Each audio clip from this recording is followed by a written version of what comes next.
In the world of Hollywood, movies get greenlit and redlit. They get remade and rebooted. But we are the ideal. I'm Sam Gasch, and you are listening to Ideal Remake.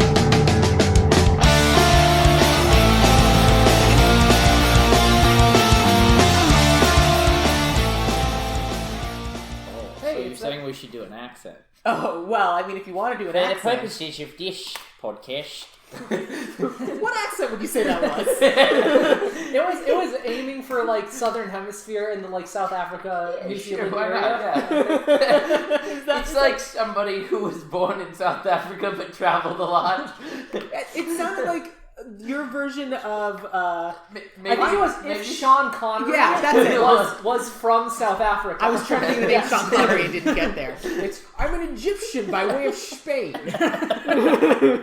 Which, by the way, is a movie I'm going to eventually have to do. That? Highlander. Oh, that's what he... Yeah. Oh, it's so bad. He can be from Scotland. It's called Highlander. But here's the thing. The main character's from Scotland and sounds nothing like a Scottish person, but then the Scottish person is the Spaniard from Egypt. It makes no sense. Oh, I'm sold. I'm watching it. Yeah. It's... Anyway, I'm sitting here for Ideal Remake with my friends Brad Bultman and Claire Mulkerin. Oh, are we recording? Yes. Exciting. Yeah, we did the podcast thing where I hit record, but then Brad made a joke, and I was like, great, we're rolling with it. You hardwicked us. I hardwicked you. I don't know what that is. It's a podcasting term. If you had your own podcast, you'd understand. Yeah. Unfortunately, I only guest on people's podcasts. And that's why we're having you. Perennial podcast guest, Brad Bultman. Yeah. Yes. That's what my business card says. You got it in one. Yes. And amazing co-host of the wonderfully popular Smash Fiction, Claire Mulkerin. Hello. I'm glad you're both here. I am as well. This is a movie that we're going to talk about that I was the one who was by far the most excited about, and I managed to twist everyone else's arms until they agreed to do it. But, all right, so here's my first question. I have no regrets. Go on. Where did you first hear of and then see this movie? I've sort of had like vague awarenesses of it at the fringes of my consciousness for decades. You know, I've sort of heard the name. You're how old? Yeah. It can't be that long. It's been Look, I turned 30 the week before. And all of us... Holy hell. I turned 30 the week before this episode comes out. That is not okay. Yeah. And all of us are exactly the same age, because maybe we went to high school together or something. It's all downhill. So you can maybe use some math and figure this out. Yeah. We all went to high school together. It's great. Woo! So, yeah. I think I was sort of vaguely aware of it as like a thing I should see, and people told me I should see it for a while. And then, I don't know, some lonely day when I was working my way through my shame list, which is the my term for the list of movies that people tell you should see but you haven't seen, and like I make it a point to cross things off when I can. And I have a very long shame list. Like, I've mentioned this on the podcast before, but my friend Cam basically has movie nights of movies Sam hasn't seen. Yeah. And these have been movie nights that have included E.T., Jurassic Park. I made you watch Back to the Future for the first time. Yes, I you recall did. this because you had not seen it before. It was you? I could have sworn it was Andrew Madden. It was in Andrew's house. Okay, it was definitely Andrew's house. I was the one who made it because I mentioned that because we did Back to the Future for this show. Yeah. And I mentioned we watched it at Andrew's house. I wasn't sure. I didn't realize you made me watch it. Yeah. I apologize. So it's at this point that Ideal Remake needs to issue an apology for past episodes. Sure. Turns out that Back to the Future was first consumed at the behest of Claire Mulkerin, but in the house of Andrew Madden. Good to know. In the Andrew room. Yeah. So what is now the part where we say what we all thought about Barbarella? Or in a second. Okay. Do we know what movie we watched yet? It's Barbarella. It's Barbarella. Bar-bar-barella, bar-bar-barella. They were the title of the episode. Barbarella. They could have done that, but didn't. First of all, I don't know where the name came from. Second of all, I have had that song stuck in my head for all of the time since I've watched this movie. It's pretty good. No. The name came from a comic book, because this is based on a comic book. It's based on a comic book, not a novel? Yes. I thought it was a novel, but it's a comic book when I did more research. I did a little bit of research in preparation for this episode. I'm sorry. No, that's good. I appreciate it because I didn't, because I just want to be angry. Yeah. Well, let's talk about it then. What you got to say, Sam? All right. Here's my question for you two. Mm-hmm. Name one thing that was Barbarella's idea that she successfully accomplishes. The thing with the gun in Pygar's loincloth kind of works. for a sec Sure, until it for a doesn't. while. Oh no! The part where they fly and she has the guns and she has them fly in and they successfully infiltrate the city and she kills all the Leathermen in the ship. That's true. They get into the city, then what happens? Then the other things. That is true. I didn't think of that one. The only thing that I could think of that she successfully does on her own initiative is have sex with Pygar. Yeah, she does. Is that successful? We assume She so. rehabilitates his ability to fly. Oh, that's all right. Was that her goal? Yeah, I think it was so. I think a so. positive extradicality. I describe it as a positive externality. I would describe that as a fringe benefit. Yes. Speaking of benefits, Brad, can you think of anything successful that she did as a captain and hero of the stars? She got her mission done overall. Like, I mean, a lot of people died. Did she? I don't know. Her mission was to bring Duran Duran back. Well, yeah, that wasn't going to happen, though. Nobody would have been successful with that. Not even somebody who actually cared about their job. So here's what I want to talk about. I don't know if this is a good time, but like my vision for this thing, sort of broad scale, I think there's a lot of potential. Brad was talking about this. He said that he describes this movie as not being feminist, but being a free love movie. Yeah. Which is, I think, it's sort of progressive. It's like feminism adjacent, but it's like not quite all the way there. It's like trying, and it was made in 1968, so it's doing in some ways okay for its time, but it's in a lot of ways it's still not. I think that this has the potential to be like a sort of female James Bond series, where it's like it's the sort of thing where there's the empowered character who goes out, they have adventures, they do action things, they bang a lot of people along the way, and Atomic Blonde. Atomic Blonde is also, I think, similar to this. I love Atomic Blonde. Yeah, I think that's actually kind of similar to So Atomic Not Blonde in is tone, kind of not in tone, yeah, more fun, but yeah. Atomic Blonde is kind of your goal in terms of like creative impetus. Mm-hmm. And I get that. I would describe this as a bunch of dudes who've heard of feminism. See, that's the thing. Like, I don't think it's feminism. I think it's free love. I think that was the only impetus. It wasn't about elevating women. It was just about elevating the idea of polyamory. Right, but that's why I think it's that. That's why I think it's a bunch of dudes who've heard of feminism. And they're like, oh, okay, this is what we think feminism is. Male, gaze, attractive lady. Yeah. So I think that there's a way to do this that is like, sexy, but also empowering and that kind of thing. And that was kind of the things I talked about it. But yeah, so we'll get to this. But I think that one of the big important things for that will be we need both a female writer and a female director. Yes, who I'm assuming all of us did that, but I'm not positive. I have options for those. I have for most of them. I have one option that isn't for one of those roles, but we'll talk about it later. We'll get to that later. Here's the thing about Barbarella. She has a lot of things that she does, but keeps being like. She's both the hero and the damsel in distress. Yes. Yeah, the whole movie. She has very little agency throughout the film. She gets knocked out twice. Once by two kids. One hit point. Yep, one hit point. She once by two kids who throw a snowball with an ice cube in it, and then she's out of there. And then one time she trips and falls and is out of there. And she's our hero.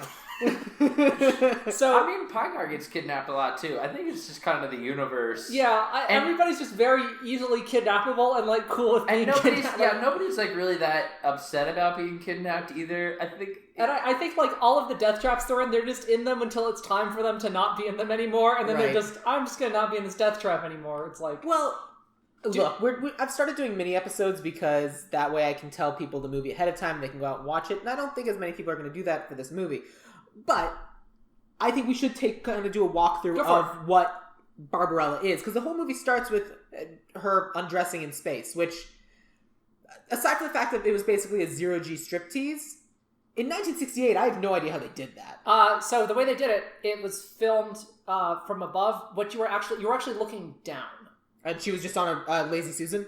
She was on a piece of plexiglass. That was like, and then the set was like underneath that. So she could be like elevated off the set and like appear to like float and she only rotates around in a circle, that kind of thing. But yeah, she's like basically on a pane of glass. Yeah, which is super interesting. So now here's my next question. Yeah. What had she been doing? That stuff. Space things. Because she's wearing a spacesuit at the beginning of the movie, and then she reveals, like, oh, it's a sexy lady. Yeah. But then when she actually goes into space, she doesn't put on a spacesuit. I don't understand what the problem is. So... Also, is now a good time to talk about shag carpet interiors of spaceships? Yes! Let's talk about shag carpet interiors for spaceships. It's a great idea. All spaceships should have shag carpeting. My understanding of spaceships is that they're very complicated machinery, and shag carpeting have a real tendency to build up a static charge. And if you're statically shocking some things on a spaceship, that's bad. You'd also think that Barbarella would want surfaces that are maybe a little easier to clean. I imagine stains would happen, given her lifestyle choices.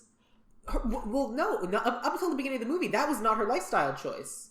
Oh, that's true. I mean, she's had some mind sex. It's basically implied, but she probably has not a whole Demolition Man style mind sex. Indeed. Which, that's a fun movie. It is. Brad, what would you say she was doing in her spacesuit prior to the beginning of the movie? She's supposed to be like an explorer, so she is defined as the queen of the galaxy. Great. So she was reigning over the galaxy. You can't reign over the galaxy from inside a spaceship. You got to go out into space. The only thing I can say is that up until she gets this mission from the president to bring back Duran Duran, it seems like it's a very, like, and everyone throughout the movie for the most part is like, it's a very relaxed environment. And I think that it's a Sunday afternoon for her. Yeah, she's people like, don't have jobs. This is like post-scarcity, all that kind of thing. Yeah, she's just kind of like bumming around in space. She probably just was out for a spacewalk, and maybe she's wearing the spacesuit just because she was like, oh, people used to wear these. It's like a dress-up party for one. Yeah. I don't think she was doing anything, and I don't think the movie knows what she was doing. I don't think the writers had put that much time into it. I think it was specifically there to be a sexy striptease. Yeah. And that's how you open the movie. That was the only reason they... Yeah, no one's arguing that at all. Yeah. So but that's the world from us. I'm trying to think of the world inside the movie. Yeah. But, I don't think they had it. I think this movie was like... It's like 50% movie... 30% like sexy fun times, and 20% fashion show. I think that's a pretty good breakdown, for being honest. Yeah. I mean, you're kind of right that basically everyone is in casual mode. Yeah. Like, it could be everyone is dying, but when everyone is dying, they kind of stand still. The most I'll be fine. It's whatever. Yeah. The most chill. Enthusiastic people in the entire movie are the kids when they bring out the weird, creepy dolls. Oh, yeah. They love that. They're having fun. So, how we get to the weird, creepy dolls is Barbarella gets a mission sent to her from the president of the galaxy, president of the universe, something like that. Some sort of president. Over something that is usually large enough that a president would not be a sufficient title to cover it. But right. Yes. And she just talks to him naked. Yeah. Because we're in the future and we're casual people. Yeah. Post-shame. We're sophisticated. Yeah. Although, if I'm being honest, and I was the president, she'd be like, I'm going to go put something on. He's like, you're good. And that's basically what happened. Yeah, but I think that his acting was actually delivered in such a way that it did not feel at all lascivious. It didn't until the very end. I was 100% in agreement with you until the very end. And he goes, bad line in there. What does he do? At the very end, he goes, you should come visit me the next time that you're on Earth. Yeah. That's fair. You're on home planet or whatever. Right. Yeah. That's fair. But ordinarily, I think that most of it, they did a good job of acting like people who just don't think about nakedness as being taboo, and they're just like, I thought that... I agree with that. There were... That line, so let's call that a third of a person. Yeah. And then two other people who I think fail that. See, but the thing is, everyone else is fine because other people are not living within that utopian society. It's implied she's traveling to an area that's outside of their jurisdiction, and so some of those people out there are not a part of this evolved society. They're that's true. They're more primitive. A savage planet. It's like a backwater planet that she's on. Yeah. So I'm gonna be honest. I didn't realize until we actually met Duran Duran. I didn't know we were on the correct planet. Oh yeah. I just thought because she crash landed. She could have crash landed anywhere. It Oh, yeah, happened that's true. So she gets sent to go find this guy Duran Duran because he invented a weapon, and oh my god, people shouldn't have weapons in the future because we're in a post-weapon society. But Now in order to he stop invented him, So here, take all some these weapons with Yeah. you so you can stop him, because no one should have weapons. which she immediately knows how to use. She's like, I'm not going to use this one, but then takes the others. I don't know where she keeps them. Because she... Very skin-tight clothing, no pockets. Maybe she's got like one of those video game character pockets. Yeah. Where you just Yeah. pocket dimension. Basically, yeah. And then, so she has to get to this planet, immediately is in peril. The computer says, you ain't gonna make it. She goes, yeah, and then crashes on... She made it, so technically she made it, but she broke her ship crash landing on, I'm gonna say Hoth. Yeah, it's like a frozen lake thing, right? Yeah. yeah. Yeah. It's Hothy. And then she's immediately captured by two children. Yeah. Who knock her out and then kind of just like walk her back to their creepy child lair. Yeah. Now, I believe they make her ski back. That's Being true, they pulled do. by a manta ray across ice. Which I loved. Yeah, because after they kidnap her, and this is the first indication of casual mode, Yeah. she's like, but I haven't skied in so long. Yeah. Yeah, She's That's her like totally... objection to being kidnapped by two children. And then, so what this movie in that scene made me think of was Logan's Run. Have you guys seen Logan's Run? a long time ago, like once, yeah. Logan's Run is a movie that I will eventually do for the podcast.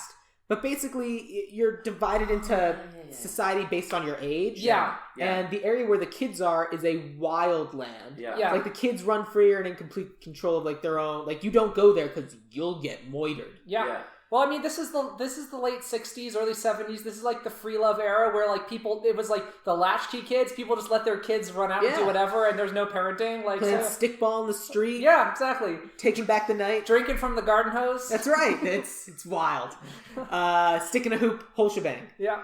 And so she gets captured by these kids who have really creepy animatronic dolls come to, I assume, destroy... Do the kids worship the dolls? Or It is unclear. are the dolls sentient? So the thing is, I think that, much like I think the opening of like a James Bond movie, this is like the fun throwaway adventure before we get to the real adventure. This is a thing in some like spy movies and stuff where like, for the first bit of the movie, you just like have like a couple random, is it picaresque? Is that where it's like... I don't know. Anyway, it's like unrelated, episodic sort of adventures until you get to the real one. And like, they're not... It's like, whatever. It doesn't matter. It's not going to come up later. There's dolls. Well, that's what I thought was going to happen. Literally until we find out who Duran Duran is. Yeah. I'm like, okay, so she's just going on a bunch of... Brad still laughs every time we say Duran Duran. Like, Okay, next question. Did this movie come before the band? Yes. Is the band named after the movie? yes. Good. That's what I thought. Duran Duran. I know! It's weird! So, she gets captured by kids, and she gets tied up. This is the first death trap of many. Yeah, and the dolls do a very good job of making her a little bit bloody, but mostly just tear her clothing off. Well, as I pointed out, I don't think those dolls could like really get anything. They got little creepy metal jaws, but they don't. They drew blood. But how though? There's no like you'd have to like stick your finger into the jaw. There's like no way for them to pull something into their jaws. They're just like there, shut it. It like opens. It goes like up and down like a centimeter. It's like you have to like be sticking your fingers in there. Apparently, they managed to they get did some, okay, but they were super creepy. Yeah. Oh, very creepy. And then she gets rescued by a guy who I'm sure has a real name, but I'm gonna call Harry Dude. Yeah. According to like looking it up online, his name is Mark Hand, but I don't think they say that. Sure don't. He's just Harry guy. That's not true. He may have said, "I'm Mark Hand. One time. I'm a collector." Something like that. His job is to like hunt children. Yeah, he's like a child So hunter. he hunts a bunch of children, successfully hunts them, Yeah. and then they're not on his ship. Yeah. So what did he? I mean, he brought them all outside, and then they're gone. There's a compartment underneath where they could hear him banging Barbarella. I'm pretty sure he killed those kids. No, you see him later.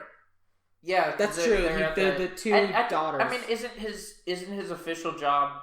I would say more than child hunter. I guess he's a child wrangler. because Fair. he Child- which is an actual job.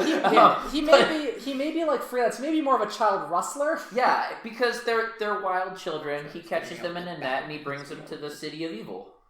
Right, I guess. Because they're I think that's escapees. his job. Well, I think because what they're they old say is enough what now they to say be is that integrated once they with become society. old enough, he's supposed to round them up and bring them back to the city so that they can So like. they just get birthed, abandoned on the side of a hill, and then they grow up. Yeah, Oedipus style. And for some reason, they always make twins. Like, It's weird. yeah. Oh yeah, is this movie weird? Oh yeah. So, and then he talks to Barbarella, and he's like, I know you've just been through some sort of traumatic experience. I'd really like to have sex with you. And she's like, people don't do that. And he's like, no, I totally do that. She's like, no, they don't. Let me describe how sex works. And he's like, let me describe how fun sex is. Mm-hmm. And she's like, all right, we'll try it. And he takes off his hairy shirt. And it's even hairier underneath. Or like, looks the same underneath a shirt made of fur. It makes no sense. People shouldn't look like that. Aww. The 70s and 60s were a weird time. People are allowed to be as hairy as they want to be. That's true.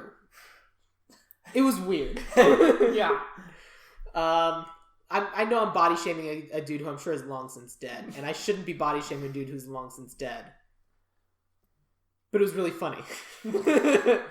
You want something you can grab onto. I don't like any of this. I don't want anyone grabbing my hair anywhere during the sex. Hair is not made for grabbing. I don't know. Depends who you're asking. I'm trying to spin. There's got to be a reason for it. People used to like that, right? So Gaston brags about it. So there then was a time. hairy dude and naked lady have sex, and his ship goes in circles or something. Which I guess is another fun effect. It's just a little model going around with magnets or whatever. Yeah, there's a lot of models. You can every once in a while see a string on a ship, and it makes me very happy. Yeah. And yeah, it's great. All the effects are great. All the sets are great. All the costumes are And great. so then as repayment for sex, hairy guy fixes her ship, sort of. Yeah. And I don't know how he has that technical know-how, but he did it. Because of his sled thing. Yeah. Yeah. It's the same thing. Yeah. And then she takes off in her ship, immediately crashes into the lake. No, she doesn't crash. She's going on purpose. Yeah, She's it's a Terra drill. Terra screw? Terra Something screw. It's definitely a Terra screw. Yeah. Because every opportunity they have to Why say would something you like say Terra drill when you could could say screw. Yeah. And so She does an episode 1 style, goes through the planet's core to reach the other side. Oh, that's what it is. Yeah. Okay. Because for some reason I thought it was a frozen lake and I lived under the lake, but the more I thought about it, I was like, oh no, it's just a frozen outer frozen outer shell of the planet, and then the main part of the planet's the core of the planet where it's nice and warm. Well, I assumed it was the opposite side of the planet because I assumed you see sky. Am I wrong or? No, maybe you I do think because you have to. Pygar flies around it. Yeah. Oh yeah. And then she kind of like bursts out, and her ship's broken again out of the dirt, and then because then she has like another weird screen where she's drilling through. She has a screen that kind of is a screensaver style representation of flying through space, and a screensaver style representation of drilling through a planet. Right. Kind of just like. Oh, you mean like on her display when she's in the thing when she's like traveling in her spaceship? Yeah. Just I always think it looks like she's living on the inside of a lava tube. I've been trying to say lava lamp for like. It's like a lava. It's like a lava, and the Brad's like, it's like a lava lamp. Like, oh, good idea, Brad. 3. Sorry. So she gets to the other side of the planet, walks out of her ship, falls over, and passes out. Yeah. Does she just like she trips on her like furry tail or something? Oh no, wait, she gets her new outfit this time. We're now in outfit 3, 4. Well, she goes and gets changed after she talks. So her first outfit's the spacesuit. Yeah. Then she gets changed after talking to the president. She puts something on. Yeah. Flies to the planet. Gets changed and leaves the planet. That's 3. Then she puts on a skunk outfit. Yeah. Because her clothes were destroyed by the evil dolls, and so hairy guy gave her some hair to wear. And then she gets back on. I'll sew you an outfit based on the hair on my back and a little from my leg. Yep. And she goes back, and then she trips over the tail and says, I gotta get rid of this tail. Right. Puts on her 5th outfit to leave the ship, which is basically the outfit she's in Is that the one, the white with the chainmail and the red bikini thing? Yeah. Oh, I think that was your favorite. That one, yeah. We were keeping track over the course of it when I was watching it, when Brad and I were watching it, and first of all of her outfits are freaking great. They're so good, and like I just love all of them. And that one's probably my favorite. But the green one after that is also very good. Boots. Lots of go-go boots. Yeah. And although the tail one's very good. The furry one is. You don't have to pick. You can like them all. Yeah, I mean, you can like them all. I mean, that's certainly a huge part of this movie. And the retrofuturism of this movie is real. Yeah. Oh yeah. So good. We're gonna get to this, but that's the era we're keeping this movie in, right? Oh yeah. Oh okay, yeah. Good. Because there are different movies like Back to the Future. When do you want to set it? This movie. When do you want to set it? Demolition Man was a good example where I'm like, when do we need to set Demolition Man? And I wanted to bring it to the present. This movie fits the style of retrofuturism that you have to stick with retrofuturism, which is part of the reason why I cast who I cast. But I just think it's important. And I just thought it was cool. And yes, because of the costumes, exactly. Because you've got to have the weird hoops. Yeah. Hoops are so cool. Hoops are lame. There's the little. There's so many like little Futurama things. The Duran Duran's outfit has the little like shoulder. Sorry. Duran Duran's outfit has. I'm just so fucking far away from this microphone. You're doing great. Okay. Duran Duran's outfit has little like shoulder things. That's like I don't know how to describe, but they're little crests. They're like all over future things. Like there's just so much. They're almost exactly the hoops that were described in that episode of Futurama, where the hoops are lame. Yeah, totally. But. So she falls out and she falls down, gets knocked out, and she's immediately felt up by Pygar. Yes. Who we find out it's okay that he did this because it turns out he's not an angel, but then is an angel the rest of the movie. Yeah, and is also blind. Is also blind. Is the other reason that it's okay, but not okay. An angel? I thought it was opposite. Well, she goes, "You're an angel." He says, "I'm not an angel. I'm a this," and then he describes himself as an angel the rest of the time. An angel for the rest of the time. Yeah, and so. They're in a maze. It's where people who are cast out go. Yeah. People are stuck in walls. Couple things real quick. First of all, I really appreciate the fact that we get to have man eye candy in addition to lady eye candy in the form of Pygar. That's true. Who, like, is, for the rest of the movie, the nakedest one that we will see. Yes. He's pretty well naked. He's also... I'm fairly convinced that Pygar is asexual. I think it's very fair to assume because he's like there are people who have sex with Pygar, but he doesn't like do anything. He's always just like passively receiving. And there are people who are asexual who do like having sex sometimes, just but it's the sort of thing like I think he's like either asexual or demisexual or something like that. Yeah. But I think something like that is definitely going on for him. He which doesn't is cool. seem to have much of a drive, and it's kind of fun to have that included in this. Like, I mean, if you're doing a movie that explores sexuality and talks about different forms of if it's a sex positive movie, you got to have all different forms of sexuality. Right. And I think that's kind of one of the things that we want for this is like that sort of. Barbarella's out exploring the galaxy and seeing all these new things, and then a lot of it's very... It's okay to want to have sex. It's also okay to not to want to have sex. Yes, all of these things are fine. Yes. So, yeah. I was going to say, I think the only other person who comes close to Pygar's level of nakedness is the weird lady who's hanging by, like, nylon rope, who's just, swinging back and forth. Yeah, there's some naked extras. I mean, like, named characters. But yeah. If our named characters, absolutely. Yeah. Also, isn't Ping also, like, in a loincloth or something? He doesn't. Yeah, but he also has a shirt. Oh, okay. He's a Pygar-style loincloth, but a shirt. Okay. And so Pygar brings him to meet Ping, who's kind of like the scientist who's kicked out, because Ping will be able to fix her ship, and she'll be able to go do stuff. Yeah. But also, turns out there's the... what was her name? The... Great Tyrant? Great Tyrant, thank you. The Great Tyrant, who just is evil and rules stuff. By the way, do you know who plays Ping?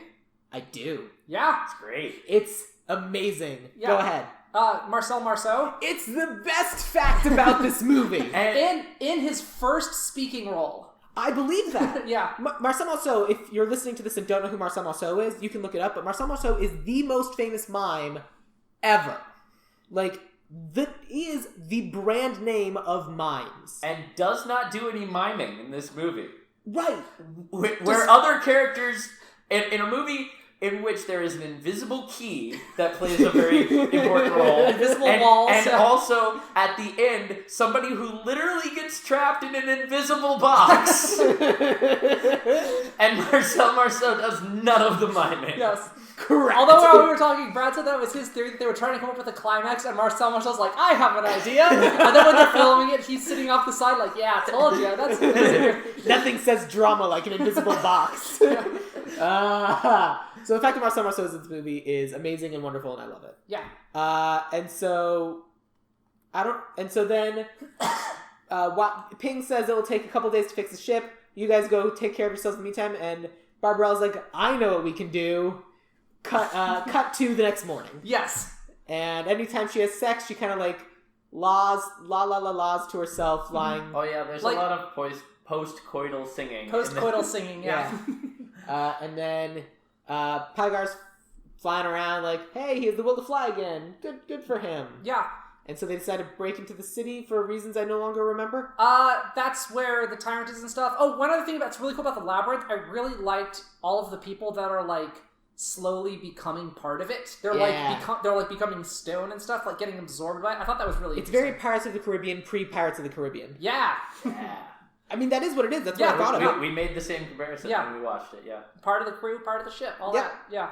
And so I thought it was great. So and, one thing I think you could do with like Ping that would be cool in that is like in a remake, you could have him like be a little bit made of rock or like starting to go a little crazy, like a little more so than they do. I think that'd be a fun thing to do with him. Like make him a little manic and a little weird. So that would work for me. Yeah, it fits in with my casting. I like it. So okay, never mind. Oh no. Oh, you're casting famous rock person. No. When we get to casting. Yeah. I don't normally talk up some of the people that I have, but the person I have for Ping is perfect, and I'm going... You got some bangers in this lineup? Oh, yeah. I got some bangers, I got some mash. All right. Oh, I'm sorry. I don't believe you have anyone from MASH. Alan Alda's not a good pick for this movie. No. All right, so we go, and we're flying into the city, and she uses her weapon to shoot other... people. Leathermen. Oh yeah, the ones who are like hollow and explode. Yeah, I think that's like their way of... The same graphic over and over again. Yeah, that's their way of having it be that she's like a hero, but, you know, because she's from this like non-lethal society, so they just... Much like in an 80s cartoon where they always just fight robots, and like, you know, that's like what they did in the Ninja Turtles cartoon. They made all the Foot Clan to robots so that way they can blow them up. But so she blows up a lot of robots, so yeah. I mean, for a movie that's all about being non-lethal, for most of the movie, gets real lethal at the end. Yeah, that's fair. This movie's terrible. Hey now. This movie's a treasure. But you're an all-star. Boo. I know. So they get into the city, they walk into the city, they immediately are greeted by a bunch of people, and Barbarella turns to Pygar and goes, "We should get you a disguise," she says while surrounded by 3 denizens of the city. Well, they have already arrived in the city. Great, good contribution from 10 feet away, Brad. Sam, is it okay if I pour a glass of water? No.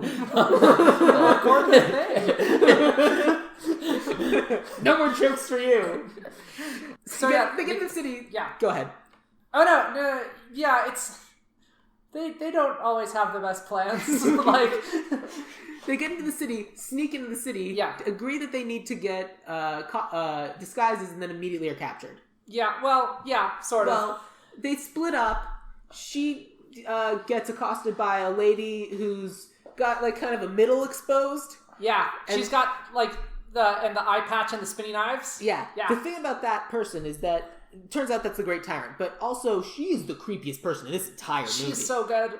She's so great. So weird. I like her so much. It's intended that she be off-putting. Yeah, because she's evil and has an absolute She just power. basically maintains eye contact with you at all times.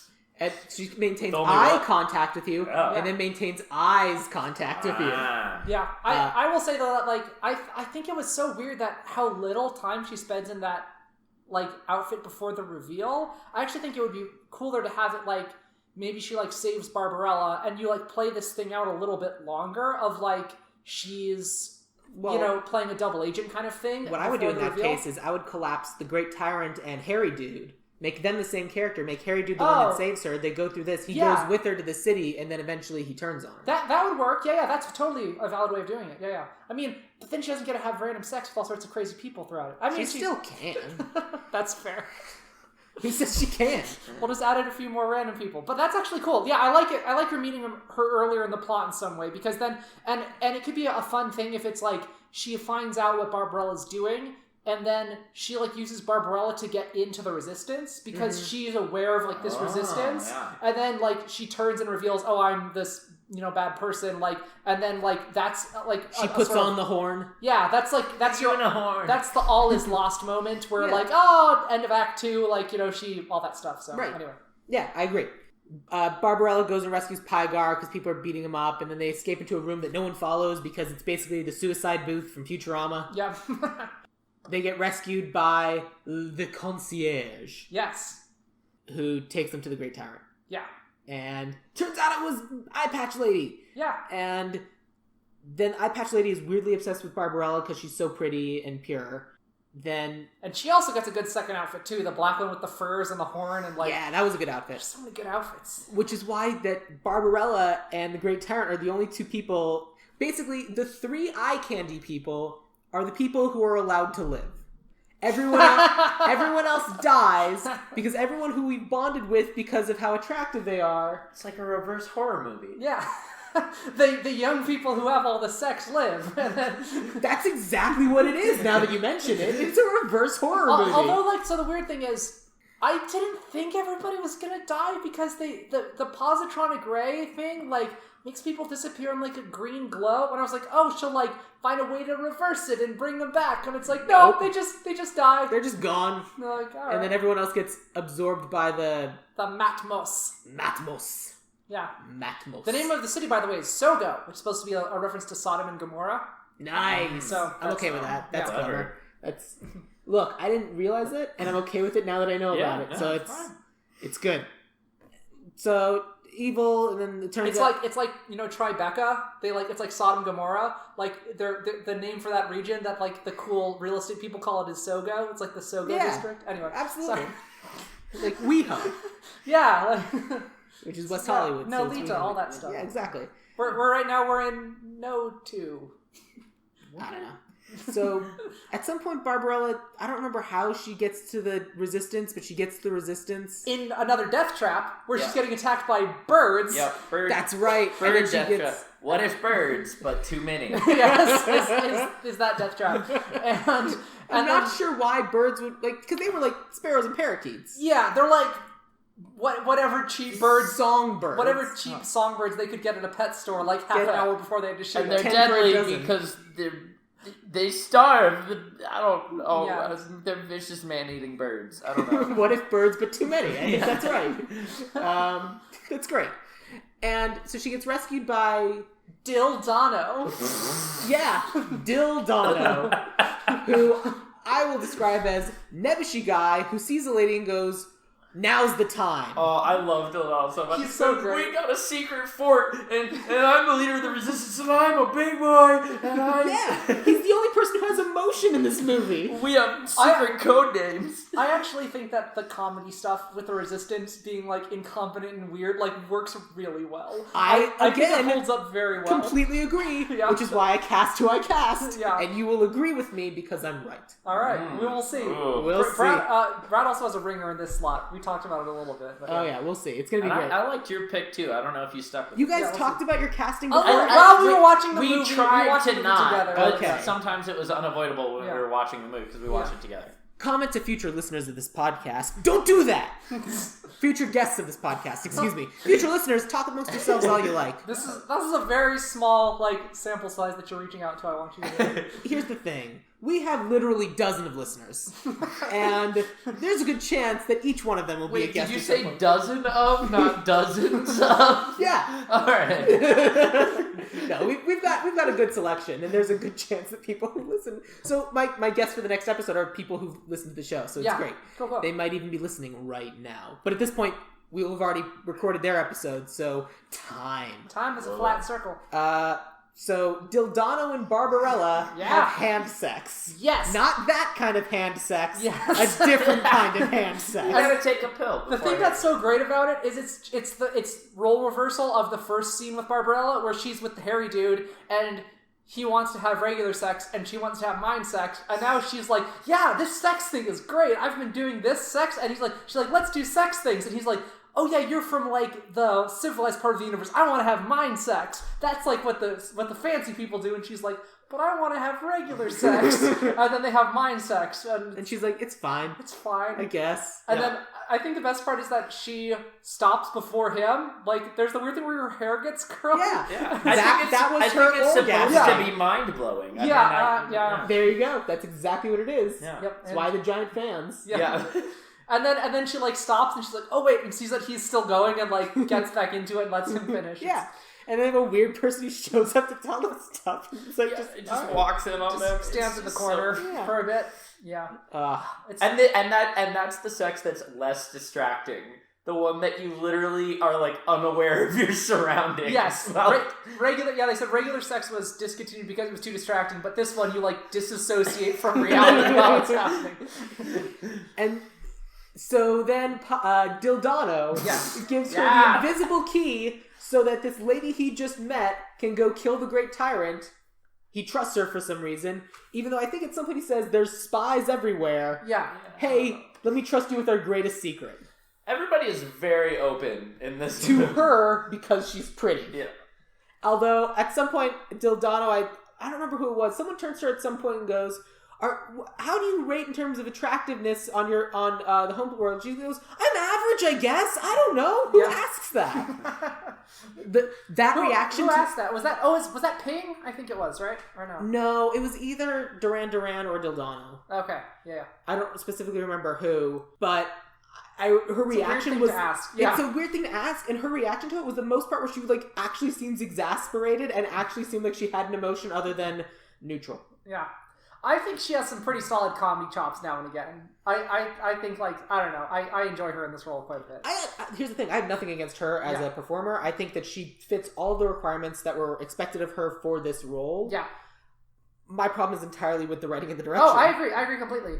And actually, Jane Fonda had talked before about wanting to remake this movie and, like, wanting to, like, make it a bit more feminist and make Barbarella a bit more of an empowered character. And she never like got around to it or like making a sequel or something like that. Yeah, no, now she's in the movie about the ladies who read 50 Shades of Grey for their book club and it changes their lives. Really? She's in a movie right now called Book Club. It's out now. Is it actually 50 Shades of Grey? Yeah, that's the premise of the movie. But why that's such a problematic novel? I don't know. Okay, great. I remember seeing this as a list of movies that you could go watch through the Writers Guild and reading the synopsis for this movie and going, no. If you want a good story about BDSM, I can hook you up. There's so many. There's Sunstone. It's a comic book. It has pictures. Here's the thing. The four lead actresses in this movie, I can look up who they are. They're amazing powerhouse actresses. Yeah. Jane Fonda. Candice Bergen. Ooh. Diane Keaton. Oh, those are all like, Mary Steenburgen. Who's that? That sounds familiar. She was in Back to the Future 3. Oh, yeah. She's on Last Man on Earth. She's great in Last Man on Earth. She's great in lots of things. Yeah, she's great. But this movie's bad. What? I say that sight unseen. It's a bad movie. What? Prove me wrong. I'll watch it. Yeah. We will check back in with you and do a whole mini episode with you, Brad. If you go watch Book Club, I will. Is it out now? Yeah. All right, I'll watch it.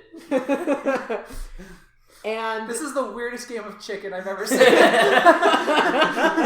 not gonna watch that movie. Oh, I'll watch that movie. So then Barbarella immediately gets captured again. She gets captured. That's how she do. It's her strategy. It's how she do. She gets captured by the concierge and gets put in. I almost actually one of the reasons I'm so okay with her like everybody on calm mode, everybody like being relaxed throughout this movie is I just feel like if you have that much experience getting captured and you've been in these death traps like all the time and somebody always rescues you at the last minute, I would start to behave the same way. I'd just be like, oh, I got captured. All right, so we'll just wait until I get saved. Yeah. Here's the thing, she doesn't get rescued from the Orgasmatron. No, this is one of the problems she solves herself. Does she? She does because of her superpower. Which is being able to handle lots of sex. Yes! Her supernatural horniness is her superpower, Yep. and she breaks the sex machine, and it's great.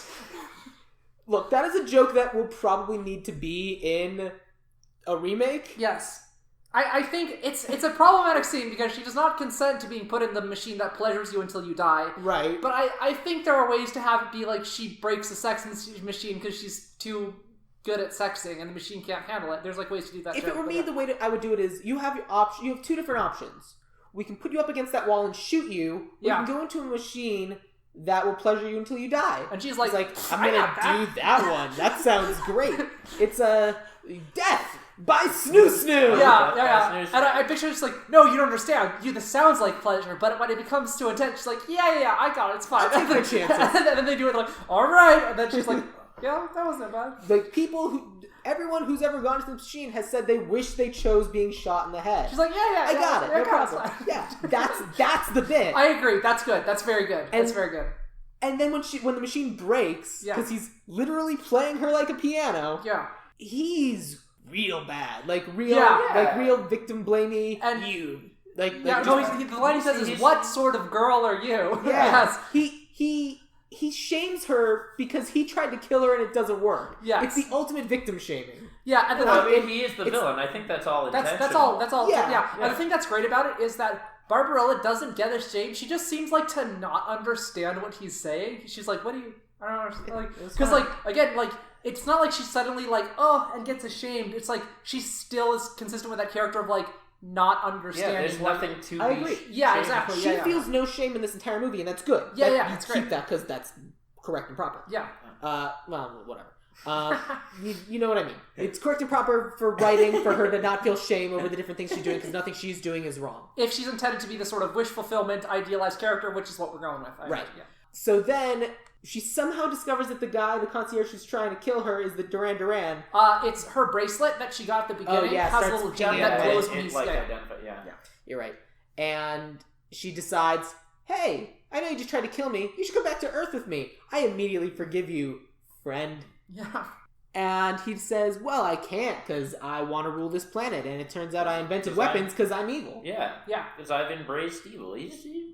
Also, the one thing we haven't touched on, there's a giant goo organism that's beneath the city of Sogo called the Matmos. Yeah, we talked about Matmos. You said Matmos. Yeah, well, but we talked about it a little bit, but we haven't, but basically the whole deal with it is it provides power to the city, but you have to feed it evil people because it's like a positive thing. I thought it fed on evil thoughts. And it does, but I think they feed it evil people every once in a while. Like there's a woman who gets fed to the Matmos and stuff like that. And but the thing is they don't want to feed Barbarella to it because she's like pure and innocent and great, which is I think this is the ultimate. This is for me is a moment that the movie gets a lot of points with for me in terms of its message and its theme, because it specifically says that Barbarella is pure and innocent, even though she likes sex a lot and has a lot of sex. It's because of that lack of shame. That's what's pure about her. It's not being virginal. You know what I mean? Which is a different interpretation of that idea of purity, which I think is really cool. Barbarella is instructed by Duran Duran to break in and kill the Great Tyrant. So she breaks in to kill the Great Tyrant. Then Duran Duran steals both keys and locks Barbarella and the Great Tyrant in their invisible box. Yes. Yeah. The Dream Chamber? Something like that. Yeah. Sure. Is it inside the Matmos? It's sitting atop the Matmos. Yeah, it's this glass or whatever invisible secret room. Feeding off the evil of the Great Tyrant. Yeah. Sure, why not? Something like that. Duran Duran does that because they're now trapped in there and will definitely die in the super invisible box. Yes. So he can become the Great Tyrant and he takes over. The rebellion occurs because the Great Tyrant's been taken out, and then Duran Duran just starts wrecking shit. Yep. Fires up the positonic ray. Lots of murder. Yeah. And murders everyone. Including Ping and Dildano, which sucks. Yeah. It's lame. It was real sad. It was. I didn't think they'd get murdered, but then they get murdered. Yeah. Well, like I said, I thought it was they just disappeared in green light. They'll be fine. Nope. Not fine. So then the bed that the Great Tyrant sleeps on, kind of gets consumed by the Matmos. They're saved because of Barbarella. Yeah. And then they surface, and Pygar swoops in and saves both of them. Yep. And Barbarella asks Pygar, but why are you saving her? She's a great tyrant. She's put you through so much. Yes. And then Pygar says, Best line of the movie. my least Of favorite course, line in the whole movie. And with the line we're going out on. Angels have no memory. Also, who are you? Right. He doesn't say that part, but Yeah, I don't think this movie read its own script. Yeah. I think they wrote it in one go, and at the end he was getting kind of tired. Like, whoever's writing was getting kind of tired, and then, like, fell asleep right after that line, and then woke up, and they had to start shooting it, and they didn't, like, reread it. So. Yep. Like, I feel like this is one of the movies where, in the production of the film, the, like, totem, like, hierarchy of who's important, like, costume designer was at the top. Oh, yeah. On, like, the day-to-day shoot. Yeah. And there was, like, a writer who like, was sitting in a chair, and the writer would, like, pipe up and say, actually, nobody cares. They would just shut the writer out. So, for our remake, how do we Yes. want to do this? Because obviously we're all on board. It still needs to be retrofuturism. Yeah. It still needs to be... So here's what I'm thinking. I like the idea that Barbarella is an action hero, and the way that I think you do this, because I still think you want the hero to be, to be flawed, to have some relatable qualities. I like the idea that she's basically a sort of, like, secret agent type person who works for this interstellar government, but it's a time of peace and there's never any problems. So she's never actually been on a real mission. She's, like, really well trained. I like that she speaks a whole bunch of languages, because we see that she speaks French, and and I think she should actually be. She does keep saying parlez-vous Yeah, français. I was expecting her to, like, go through different languages. Like, oh, maybe she's from the future. She speaks a bunch of. I think that would be cool too. But yeah, so I like that she speaks a bunch of languages. She has, like, a lot of good, like, training with a gun. We see she is good with that laser rifle when she uses it. I think it would be fun if she only had stun weapons, because she's from, like, a non-lethal. You know what I mean? Like, that'd be kind of cool. I think that's a good idea. Yeah, I think we should reduce the body count in this movie. Yeah. You could have the occasional person dying off, but doesn't, like, the wanted whatever. But yeah, I think it kind of contradicts the message if she's supposed to be, like, from a peaceful. Yeah, so I think that she has, like, stun weapons, and, like, I think the first person to die should be because Duran kills them. Yeah. And all of a sudden people are like, whoa. Yeah, and I think it fits with, this is supposed to be this kind of, like, sexy romp fun time. Right. And I think a death contradicts that. So it's okay to have that tonal shift at the end, when, if that's the first death, then it's like, oh, everybody kind of switches gears. Real. Yeah. And they do that. But I kind of like having it more casual throughout the rest of it. And I think it'd actually be fun, like, to have an opening, this where it was like, it's Barbarella on some cool mission, and she's, like, shooting people and doing all sorts of action stuff, and then you realize it's a simulator at the end, and she, like, takes off, like, a helmet or whatever, cool. and there's, like, a class of, like, people, and she's, like, talking to them because she's, like, this, like, top agent, and then she's like, and they start asking her questions like, have you ever done a blah? And she's like, well, no, I've actually not been on real missions. I just do the simulator. You know what I mean? Like, but then it's like, oh, we need you for a real mission, and then so it's a little bit like Wonder Woman, where, like, she's in this new world that she ventures into, and she's, like, in some ways, like, a little too pure and a little too innocent in some ways, where it's, like, that she's not quite ready for how evil certain people can be, because she's from a very nice society, but she's still a badass, and she still is, like, really well trained and stuff like that. I think that could be a fun, like, way to play I'm good her. with all of that. Yeah. And I like the idea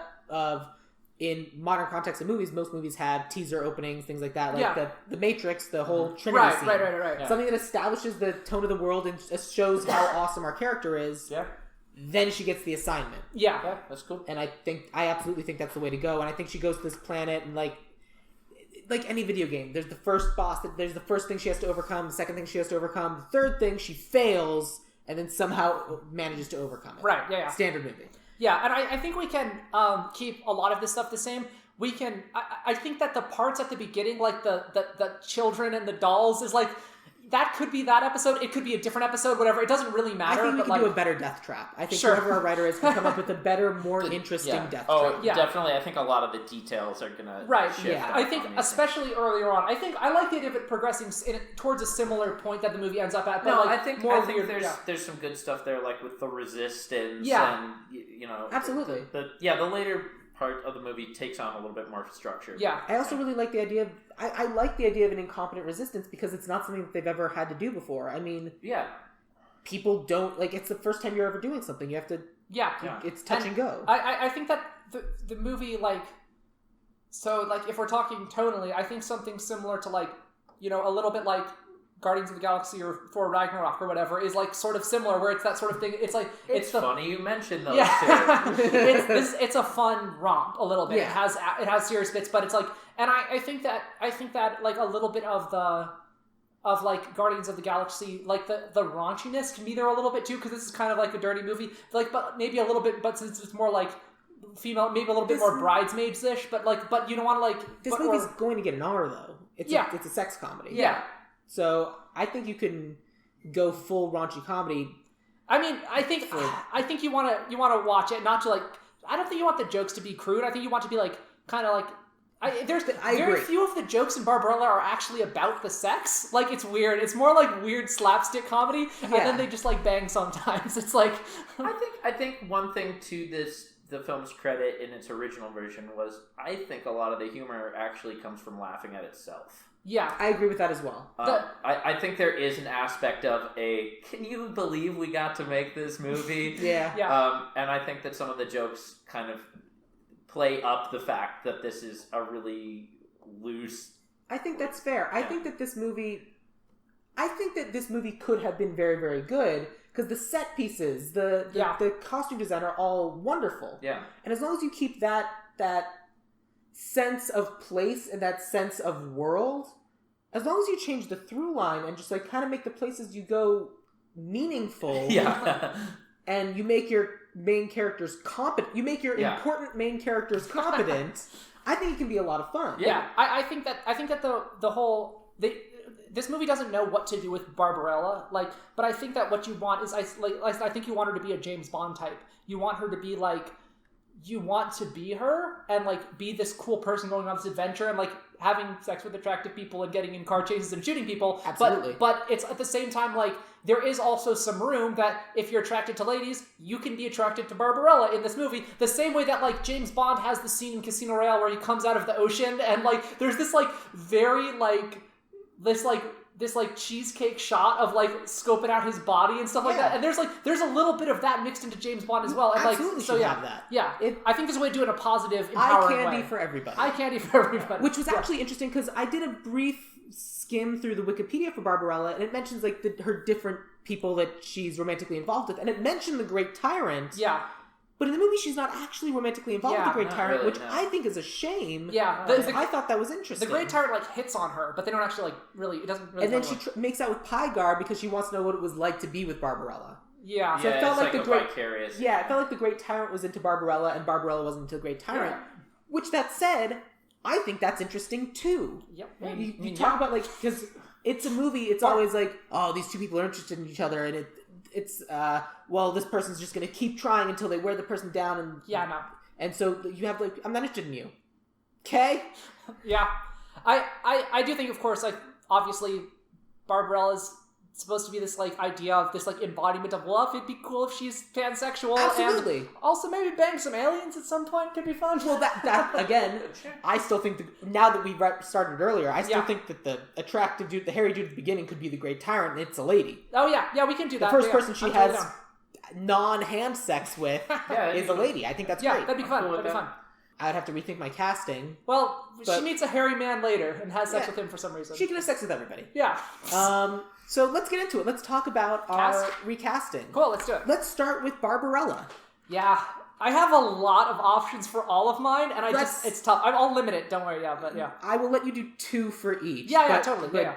Yeah, I'm not going to go crazy. Yeah. So let's start there. Who do you have for Barbarella? It's tough. Like, I was thinking, like, I mean, I thought, like, Margot Robbie is, like, a really clear choice, especially after seeing her in I, Tonya. I thought she's able to do a lot of different types of roles. Mm-hmm. I also thought, or like Karen Gillan or somebody like that, would be cool, because she was really good in, But of the two of those, I would lean towards Karen Gillan, and I actually considered Karen Gillan for this. The only other one I ever thought about was, was the chick from, she was in Atlanta, and, also she played Domino in Deadpool, who's Zazie Beetz. You're going to really like who I picked. Oh, yeah? Did you pick her? I picked Zazie Beetz. Yeah, she's Zazie pretty great. Beetz is a great pick. Yeah. Yeah, I like that more than Karen Gillan. Brad, who did you have? So I had a few. I think Zazie Beetz is a good pick. I had Zoe Saldana. Also great. And then Gal Gadot, but Yeah. No, come on. She already got it. I know. That's why Zoe Saldana was my top pick. I also put down Sofia Boutella, who was in Atomic Blonde. She was the she's great. And, she was like she was also the Mummy in the most recent The Mummy. I've cast her in other things before just because I think she's amazing. Yeah. Like every movie that she's in, she's great. Yeah, and I think it's important with Barbarella to get somebody who's has that kind of magnetic draw to them. Absolutely. And that's where I think there are like some sexy people, but sexiness manifests in different ways. Yeah. And you want like a very confident kind of sexy that draws people in. Very friendly. Absolutely. That kind of rather than like, I think a lot of like I was like thinking of actresses, and I think a lot of actresses right now have this kind of like double layered sexiness where they're like kind of laughing at themselves because they're like, I'm awkward, ha ha ha ha. It's the Jennifer Lawrence problem. Yeah. Jennifer Lawrence goes back and forth between being a sexy person that she is, but also being it's the manic pixie dream girl. And I think it's just the wrong energy for this sort of thing. I agree. Like, the reason why I picked Zazie Beetz is because she's great as Domino, but also because I think she fits the world we're going for. Mm-hmm. I think that if we're going for retrofuturism, there's a whole kind of sub part of that called Afrofuturism, which is kind of taking that to the nth degree, and it's kind of the idea of the 60s, 50s, 60s, 70s era futuristic person, the attractive lady with the big afro, doing awesome things and kicking ass. Yeah. I think she kind of fits that look. Yeah. While also being incredibly competent. Yeah, I mean, and if the whole idea is this, it's the future, and it's like there aren't any problems and everything is integrated and everything's great, let's have a person of color as a hero. That's totally cool. So, which is Zazie Beetz. Zazie Beetz. Yeah. I think it's funny that you also had her. Yeah, she's pretty great. Yep. So the next person I had was, I mean, we can go in. Do you want to go in movie order? Like yeah, the people that was the way I wrote it. So the next one I had was Barbarella's computer. I don't have a really good one for this. It occurred to me, I was like, Alan Tudyk or Bill Hader is probably who would get cast. I also included Alan Tudyk. I think he's a good. He does the voice of the computer in The Tick. He's Danger Boat. Great. And I picture like exactly Danger Boat. Yeah, that's awesome. You had another one though, right? Or... I did have another one, but I don't think it's the right pick. Well, here's the thing. I kind of collapsed her computer and the President of Earth into one recasting. Okay. And I made it Siri. like actual Siri? Like Siri or Alexa, just the kind of concept of... So the president is an algorithm in the future? Yeah. Basically, we've put so much trust in these AIs that live in our homes that they get so good that they run the country. I don't like this. You don't like that? I'm not sold on this. Is it too real? It's too real. So I have two options. All right, go ahead. For president of the universe, one is Patrick Stewart. Sure. And he's gonna when he contacts Barbarella, he's naked and she's wearing clothing, and he's like, "Oh, I'm gonna she calls him or something." That and he's like, makes it better. That definitely makes it worse. Oh no, naked Patrick Stewart. I think they either both need to be naked, and the computer connects them, and they're both like, "We're not ready for this phone call." But if someone naked calls someone else, that's definitely sexual harassment. No. Barbarella calls him, and he's like, "Oh, I'll get a garment." And she's like, "Don't bother." And he's like, "All right." And then they just talk, and he's like, "Barbarella." He's like all serious. I mean, I think if you're trying to still have at least one of them be naked, they just both be naked. That's fine. And they don't say anything. That's fine. They just have a normal conversation. They're just like fine with it. I think you can do that if you make the joke where they both were thinking that it was put a call into, and it's like, okay, great, video call connected. What? No, not video. And then it connects, and then it's the president saying, what? No, not. It connects, and he immediately says the exact same thing. What? No, not video. And then they're both naked. And they're like, should we go get dressed? Nah, no. And I don't see any reason why we shouldn't cast the poop emoji from the Emoji Movie. No. Stop. Do you know who plays the poop emoji? Patrick Stewart. Does he? Okay, great. That's fine. Yeah. That's the joke I'm making. I don't know. I didn't watch the Emoji Movie. The only other one I was thinking was Jane Fonda. Yes, Jane Fonda. That was my pick. President of the Universe, Jane Fonda. I'm a lot more likely to pick Jane Fonda. Yeah. Jane Fonda's great. All right. Why would she not be the president of the universe? It's the perfect role. Great. Did we decide on a computer? I'm assuming Alan Tudyk. Are we just going Alan? That's fine. That's fine. As opposed to... No, I don't got anything. My other pick for the computer was Billy Eichner. No. Absolutely not. That brings us to... So we did the president, and so the next person is Weird Hairy Dude? Yeah. Mm-hmm. So we may end up collapsing this with our Great Tyrant later. If we don't do that, let's cast who we originally had, and then we'll She'll bang a Weird Hairy Dude at some point, whatever. Yeah.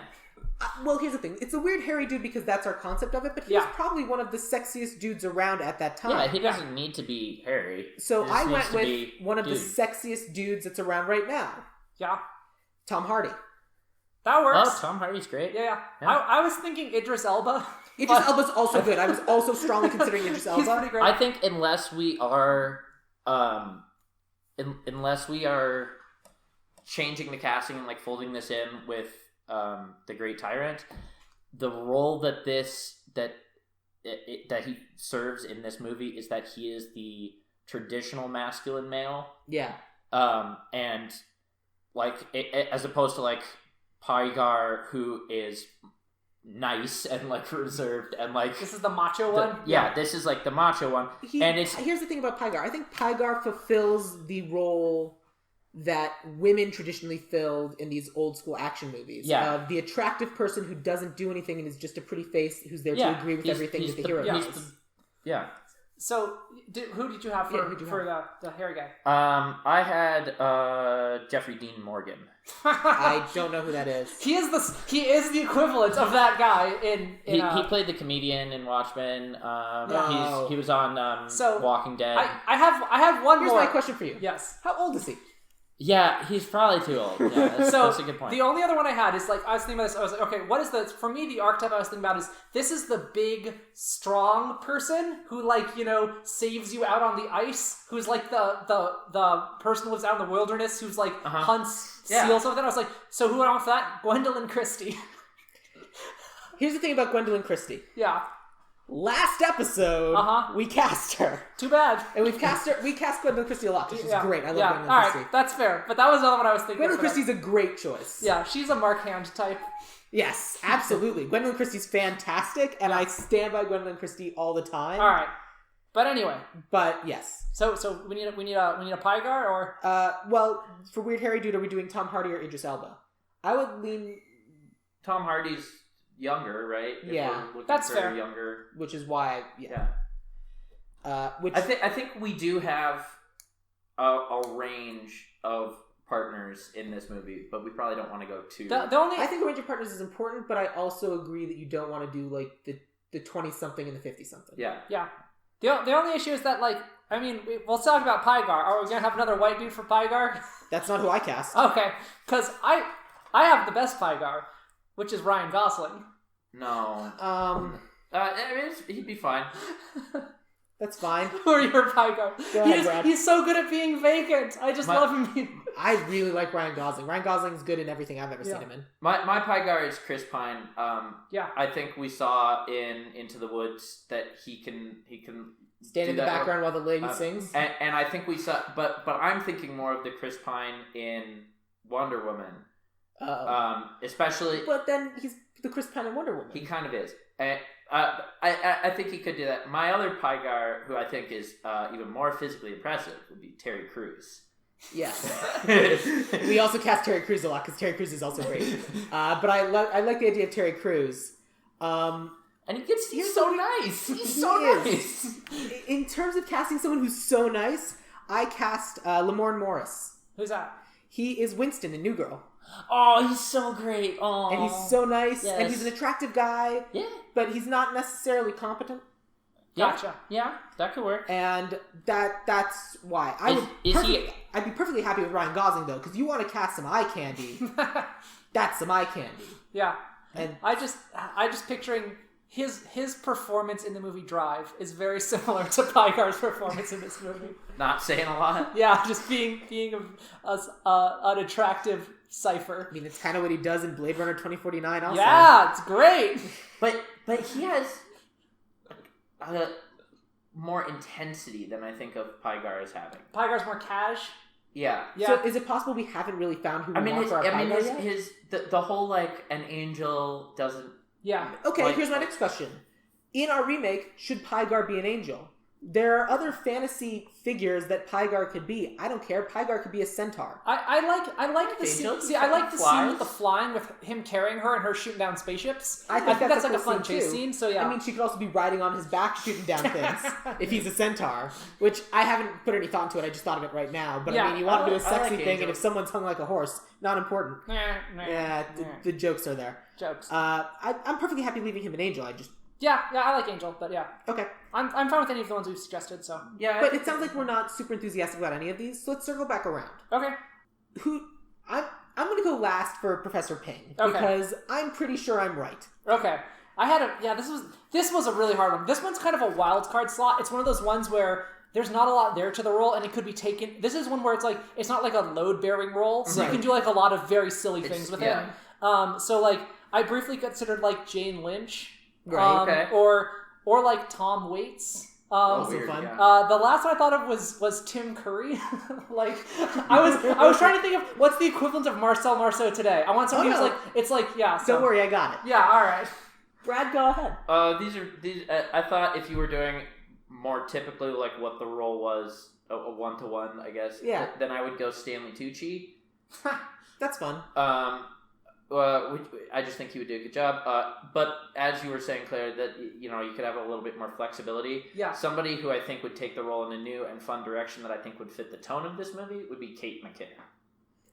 She's also great, and I agree that she would probably do well in this role. But I would cast someone that young and attractive. I kind of see her as being kind of an alternative sexual partner for Barbarella. She doesn't have to be. If Kate McKinnon's in this movie, she's making out with Barbarella. I'm just saying. That's the thing. I'm not going to let that. To. Yes, she does. but that's the whole point of the movie. Is she doesn't have to. You have different people, and you don't. And I don't disagree with you, but I feel like at that point we're actually getting into audience expectations, and we're actually setting up the audience to be disappointed. Because of exactly Claire's reaction. Because of that's just fair. because I want to kiss queer icon Kate McKinnon. I mean, maybe you have a kiss and then they're like, oh, nothing there. No. And then you get to have because, don't tease me with Kate McKinnon. All right. Well, then maybe she won't even be in the cast. All right. What do you got? Here's the thing: if you're originally going to have Marcel Marceau, this person who's famous for being silent, you're finally giving him a speaking role, and they're finally going to have this opportunity. I think I know what you're doing. You know exactly what I'm doing because the correct casting for this role is Teller. Yep, I knew it. And here's the thing: this would not be Teller's first speaking role in a movie. Okay, what was that? I just saw a movie last Friday. Not yesterday, but a Friday ago. It's a movie called The Director's Cut. And it was written by Penn Jillette, which is why Teller is in it. Makes sense. But the basic premise of the movie is Penn Jillette plays an obsessed fan who's obsessed with the lead actress in the movie. And he's a main Kickstarter funder for this movie, so he helps fund it, so they have to have him on set, and he ends up stealing the footage of the movie and kidnapping the lead actress, and he cuts together his own version of the movie and films his own scenes with the lead actress and cuts himself in. But in the world of the movie, they're investigating a psychopath, copycat, serial killer. And it's complicated. It's a complicated movie. It's super meta, but it's amazing, and I think you both would really enjoy it. But the first false lead they have, the first person that they arrest because they think they found the copycat killer, is Teller. And Teller plays someone who's just slightly off, slightly crazy. Oh, cool. But is also funny about it. Yeah. Cool. And for the first 5 minutes Teller's in the movie, he doesn't say anything. Yeah. But then he starts talking, and he's a remarkably good actor. Because remember, he was a Latin professor. He's an English and Latin professor. And in Penn and Teller, Penn says this all the time, the magician's Teller. Yeah. Penn's the showman, the comedian, the juggler. And also the distraction. The distraction. So Teller can do amazing magic and things. So when I think of someone who's incredibly competent, that's known for being silent. Cool. I'm cool. Teller, I think that'd be Teller. Fun. Yeah. Sorry, Tom Waits. Sorry, Tom Waits. Good, you win. So what do you want to do next? Duran Duran, Great Tyrant? Well, who do we meet first? Do we meet the concierge or do we meet the Great Tyrant first? I don't know. Let's talk about...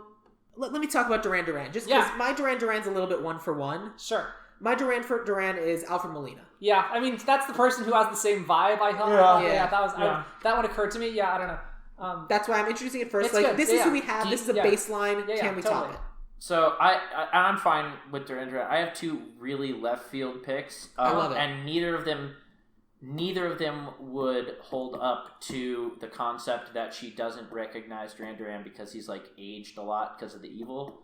So my question is that essential to the movie? Because she has to not recognize Duran Duran. There are different ways of handling but you could do it in another way. Yeah.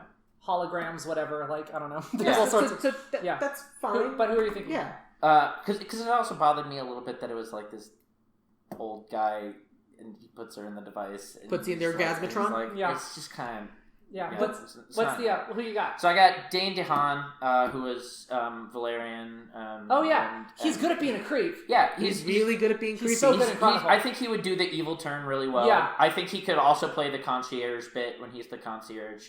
Yeah. I think he would be a good evil turn. But I think I like my other pick even better, which is Taya Sikar from Good Place. She's the real Eleanor. Oh, she's great. And she's so great. She's good at that. Yeah, and I think it would be so fun if she turns out to be evil. Yeah, and I think she would be a great concierge bit at the beginning. I agree. Yeah. I was just looking her up today for something else, but she's great. I would absolutely do Taya Sikar. She's so great. Here's my two. Okay. One, Jermaine Clement. Makes sense. Makes total sense to me, especially if he's going to be playing her like a piano. Yep. Number two, Bob Odenkirk.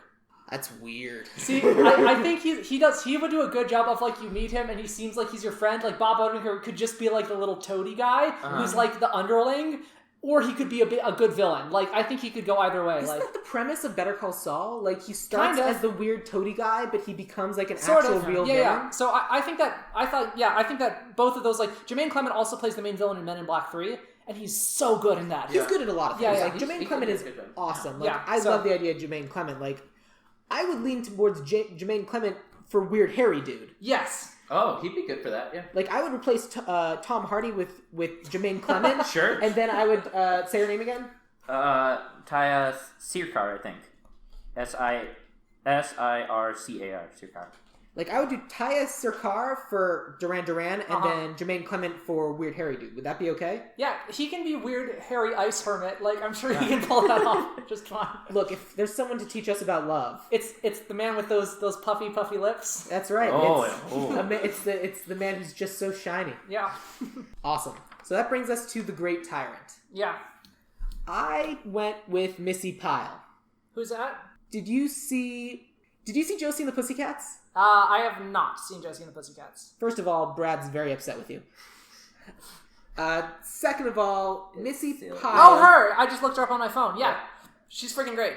She is. She's been in a bunch of things. She's never been, like, the lead person, but she's the sort of person who kind of can do, like, that weird eyebrow raise and be villainous, but also be super friendly and amazing. Right. I don't know if she perfectly fits our notion of having the Great Tyrant being the Weird Harry Dude from the beginning. Yeah, I think we really want, like, this is, like, we want a really sexy lady in this one. I think this is another one where we want, like, the total, like, we need the narrative opposite. Yeah, so... the two that I came up with, I thought Kristen Ritter would be good at this. She would be very good at this. The other one I thought was Ruby Rose, I believe her name. I've heard of her. She's in John Wick 2, and she's been in a couple other movies. She is amazing. She's a very good actress, and she just has this, like, incredible screen presence. She's really, like, commanding. Oh yeah, between the two, I'm definitely leaning towards Ruby Rose. Yeah, right she has a very unusual look, and she's like, she's just like. I just, like, whenever she's on screen, my mouth just hangs open. She's just so great. Yeah, she's great. But Brad, who did you have? I chose two people who I think would be really good at seduction and that kind of intensity, and also so they maxed out their charisma? Who could do evil. Yeah. But there's a sort of thing with Great Tyrant that you feel like they're always in control. And absolutely. So I actually circled around because I thought it might not happen for Barbarella, and I thought Sofia Boutella could do this one as well. But my other pick is Natalie Dormer. Oh, she'd also be really good because she's I mean, that's essentially the character that she is in Tyrell. Yeah. Game of Thrones. Yeah. She's Marjorie Tyrell. She's the manipulator, the person who's in complete control. Yeah. And I think she would be do a good job of being like the in disguise version, and then also the evil version. So I think that's my better pick is Natalie Dormer. Yeah. That's tough. I still like. See, the thing is, I don't think the way I would want the character played as like innocent when she first shows up, because I like the idea she's the badass chick with the eye patch and like the knives, and because the way you play her is not like oh she's so good, because then you expect her to turn. You play her like she's this rogue badass who they team up with, who's like a little bit uncontrollable. She's like the outlaw. Yeah. I haven't seen this actress, so I'm just totally biased against it because I don't know her, and therefore she's bad. But yeah. Have you seen Kingsman? Yes. Is she She's the one with knife legs. Oh, I like her a lot. Yeah. She's really good. She's really good. Oh, I've used her before for this podcast, but she's very good. She's about to be the lead in Picnic at Hanging Rock. I don't know what that is, but great, good for her. It was a play. Yeah, okay. But I mean, if you've used her before, I've used her before, which is why I'd lean more towards Ruby Rose, because I love Sophia Boutella. Yeah, I will say though, girl with knives for legs and Kingsman is friggin' great. So. And she's already an action star. Yeah. And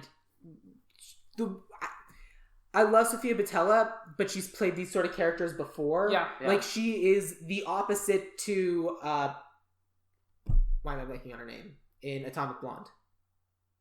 Charlize Theron. Yeah, she's essentially the Great Tyrant character to Charlize Theron in Atomic Blonde. That's fair. She's done this character before, which is why she's the femme perfect fatale. casting. Yeah. But she's done it before. Yeah. Right. So I think we should go with Ruby Rose for that reason. Cool. But again, top notch, love her, great pull. Yeah, she's amazing. Cool, sounds good. Which leads us to the Revolutionary. Ah, yes, Dil Dano. Okay, so I was my pick for this, one of them, I was considering you could do Joe Latrulio. You could. He's great. The other one I was considering, same show, was Jason Mantzoukas. Also, I think he would do a very good job of frantically searching around the very messy base for like the key and the pills, and like being super manic. I love both of those, and they're both kind of in the vein of who I picked. Okay. Also for the exact same reason, because I picked Charlie Day. Charlie Day would be very good at this as well. Yeah. And frankly, all three of these people would be perfect. Except I think Brad has the best pick. I don't. When I was watching it, I said Thomas Lennon. Fair. Who would be really good. Who rocks a pair of tan shorts and a mustache. He does. But I think he's too confident. And I think he might be too old. He's definitely too old. Yeah. At this point, which is why I might go with somebody else. This one, I also had a gender flip that I want to see if you guys could get on board with. I think who would be great to have this little fort and little thrown together operation would be Kristen Shaw. Oh, she'd be good at that. Yeah. Every time someone says Kristen Shaw, I have to reference an old sketch that Kristen Shaw is a horse? Yeah. Every time someone says Kristen Shaw, I go, Kristen Shaw is a horse. But if someone's not familiar with that, they think I'm just being a monster. Even though it's one of the for no reason, funniest sketches that's ever existed. Yep. Kristen Shaw's a really good pick. She's so great. She has a very Dildano-ish energy. And I really want her to like... I think she would be great in this sex-positive movie, and she's just really... Yeah, she's like... so? And she's in a sex-positive movie. I want to have that. I want to have mine sex. Yeah. And she's like having like a weird, like, awkward orgasm face. Like, she'd be very good at that. And I just finished watching Gravity Falls, and she's great in that. Yeah, she's great in everything. Yeah. Okay, Kristen Shaw. So we have Jermaine Clement and Kristen. Well, It's fine. This should all be like comedy people anyway. Absolutely. Which is going to make me really happy when we get to director. Yeah, by the way, I've not been keeping track of how much we've been gender flipping and not gender flipping these things. It doesn't matter. We might not have guys at we'll this see. point. We have some guys. All right. But that brings us back to Pygar. Yes. Who, our three were Lamorne Morris, Ryan Gosling, and... I think my favorite is Terry Crews. Yeah. Of Michael Cera. No, absolutely not. Hard pass. I'm just trying to pick like little willowy boys. We could pick an attractive guy who's a comedian person who are some of the people we haven't used that would fit Pygar? Like just a new suggestion for it? Yeah, it's kind of what you did with Sofia Boutella. Oh, you mean from our current list? I don't know if we really have anybody like that. Because Pygar's tough. I mean, I just think he's kind of a blank slate. Yeah, I think like you could always do like Chris Hemsworth or something because I mean he kind of did that in Ghostbusters already. I would do Liam Hemsworth. Yeah, that's fair. Chris He's Hemsworth. a little more svelte. Like yeah. And Chris Hemsworth, I don't think could take a backseat charisma wise. That's fair. Yeah. But my problem with Pygar is the way Pygar is in this movie now. I think just casting the attractive person works. But for the way I think the movie needs to go, like the way we kind of expect these movies to be, these action movies, is he's the attractive person, but he's also kind of the damsel in distress. Yeah. How about I think he needs to have a kind of a wry comedic sensibility to him. How about Channing Tatum? I guess that's closer. I think that's a lot more similar. Like I'd be more inclined to cast someone like Zac Efron. Yeah. Zac Efron was briefly on my list. I don't always love his performances. But someone like Zac Efron. Yeah. So someone who kind of can do that comedic thing while also kind of being this sexy guy. Yeah. Weird Zac Efron story. I have a client for my day job, my bookkeeping job, where I have to go to the Fox lot. And I happened to go there one time, and as I'm leaving and walking to the elevator, Zac Efron walks out of the elevator area, and he's surrounded by, like, 7 dudes who just, like, are his posse that are just following him around. And they all looked exactly the same, and it was really weird. Yeah. All right, well, we have a little list, so what do you think? So here's what I think we can do. And I've used this guy on the podcast before. Who's the Winter Soldier? Oh, Sebastian Stan? Sebastian Stan? Yeah.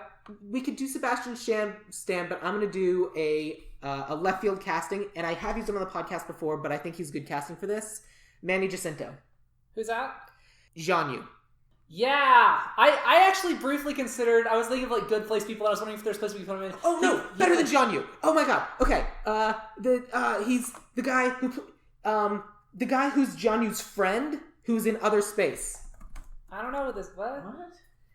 This actor, he's been in a bunch of things before. He is Eugene Cordero.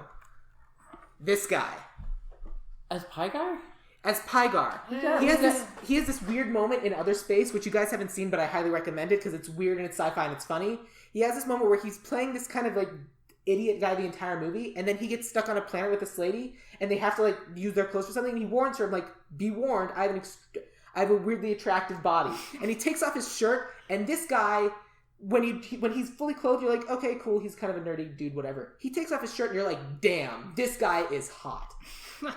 And I think that's funny. If like he starts as like this weird guy, and then some reason, just like how Barbarella had her clothes kind of torn off of her for whatever reason, that happens to him, and all of a sudden you're like, I mean, how did this happen? Is he going to be spending most of the movie in his little loincloth? Yes, I think for the same reason that Barbarella did in the first movie, where like he gets attacked and something destroys his clothes, and he's just stuck that way. And I think it's funny if it's a reveal how attractive he is. Yeah, I'm okay with not doing that. That's my pitch. I'm okay with the casting. I looked him up on my phone. I'm okay with the casting. I don't know if we would present it that way. I'm fine with presenting it the way it is in the movie, of just having to be this weird awkward dude. He also plays a voice on Steven Universe. I was looking it up, and who's he on Steven Universe? He's Jamie the Mailman. He's so good. Yeah. So good job with that. Yeah. So I'm down. I'll get on board with him. Yeah. Okay. I'm open to other suggestions. No, I think that's fine. No, I'm fine with that. So that's everybody for our cast. Yes. That I have. So now it's time to talk about writer-director. Yeah. Now it's possible you could have a writer-director, or you could have a writer and a director. Yeah. Do either of you have a writer-director? I had both options to do either a writer-director or a writer and a director. So let's do your writer-director last, and we'll talk about our writers first, and then we'll do your writer-director. So just tell us about your writer first. Writer, I think my first pick is Rachel Bloom. Who's that? She's My Crazy Ex-Girlfriend. I haven't seen that. She's great. She's really great. She does comedy really well. She does physical comedy really well. She does sex positivity really well. Cool. She does. And I think she's somebody that would write a good script and people would be comfortable working with. And I think she would get the humor of it. Cool. I think that's actually a good suggestion. So I have a couple.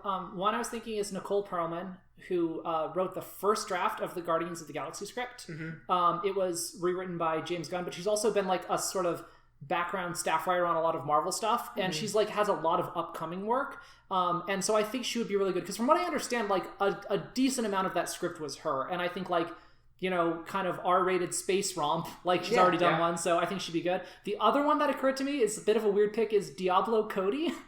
Of Juno. She wrote and the young Juno. adult. Oh crap! Sorry, It's fine.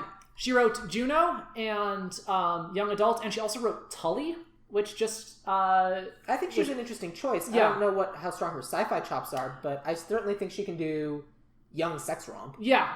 And Tully was very good, by the way. If That's my understanding. Yeah, and she does a very good job writing multiple complex, interesting female characters and that kind of thing. You don't necessarily have to be likable because young adult's amazing. Yeah. So I think she's a cool choice. Like, but like, Has I'm she not done like the kind of high-paced stuff that this entails? Because most of her stuff is kind of deadpan comedy. And That's true.